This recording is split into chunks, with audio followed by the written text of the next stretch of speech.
So Where are you from? I go to school in the U.S. Yeah. in Illinois. Yeah. What's your name and where are you from? My name is Robertson. I'm the executive director of Citizens Climate International. I'm from New Jersey. Yeah.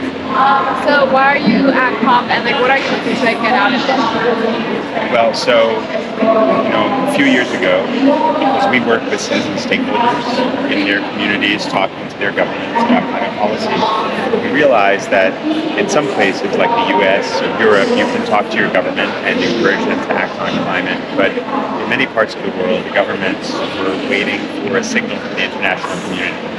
And so to really be able to effectively have a say in climate policy, we wanted our citizens and stakeholders to have a say here.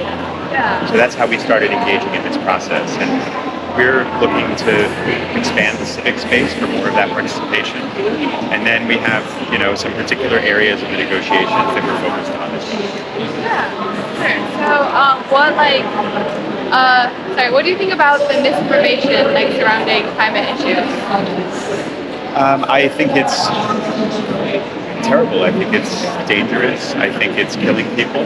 I think it will result in many nations being destabilized by all of the delay.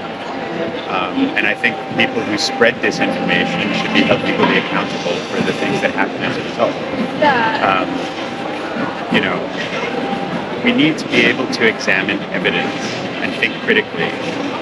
And a lot of the disinformation spreads because people have been convinced that you don't have to think critically or investigate anything. You just have to pick some crazy idea you like and believe it. And for me, news organizations and the sort of industry groups that spread that disinformation and try to evoke that inappropriate interaction with information, but that feels good to some people for some reason. Those people doing that are abusing their position. I think they're committing a kind of corporate fraud, and I think they're making all of us less free. You can't be a free society unless the people in that society can make decisions based on truth. And people just claiming to know what truth is without actually having access to it, and people resisting anyone else having access to it, what they're doing is they're making all of us less able to choose what's right. Yeah, sure.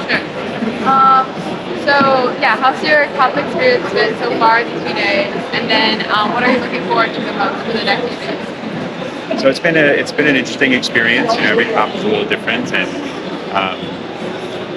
the very first day there were very few people here, so it was kind of empty. And then the last 2 days we had all these world leaders. Yeah. So some places were closed off, and some places were flooded with people. But our team was able to be part of some of those meetings with leaders, and there were some really important things that happened. There were new commitments of finance for adaptation in Africa, for instance, a new $25 billion fund to make sure that African countries can adapt and successfully transition to a climate-smart economy. We saw the launch of the UN Net Zero High-Level Expert Group report, which calls for very strict standards for net zero activities. So just saying net zero isn't good enough. You have to make it real. Yeah. And not only do you have to make it real, but you have to align with science. You have to be able to decarbonize by half by 2030, fully by 2050. And they even have in that report a recommendation that carbon offsets shouldn't be used unless you've already met that standard. And so there wouldn't be a way to make it look like you've met that standard. There would be a way to do more on top of it. So those are really good things.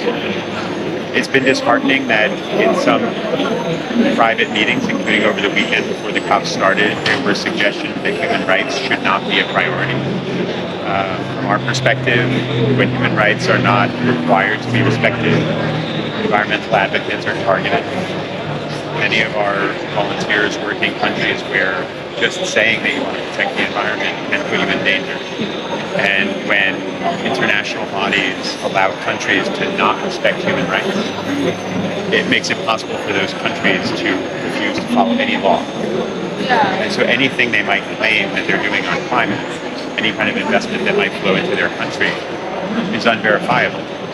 So those things are very disheartening, but what's encouraging is there's been a resistance from civil society, and there have been countries also pushing back and saying, no, we have to put human rights front and center. Yeah. And that net zero expert group report specifically says this, that you can't have effective carbon markets or effective climate solutions that are not built around human rights. So, I think from that perspective, it's a mixed start. Some good, some bad, but I think there's an opportunity to do some really important things.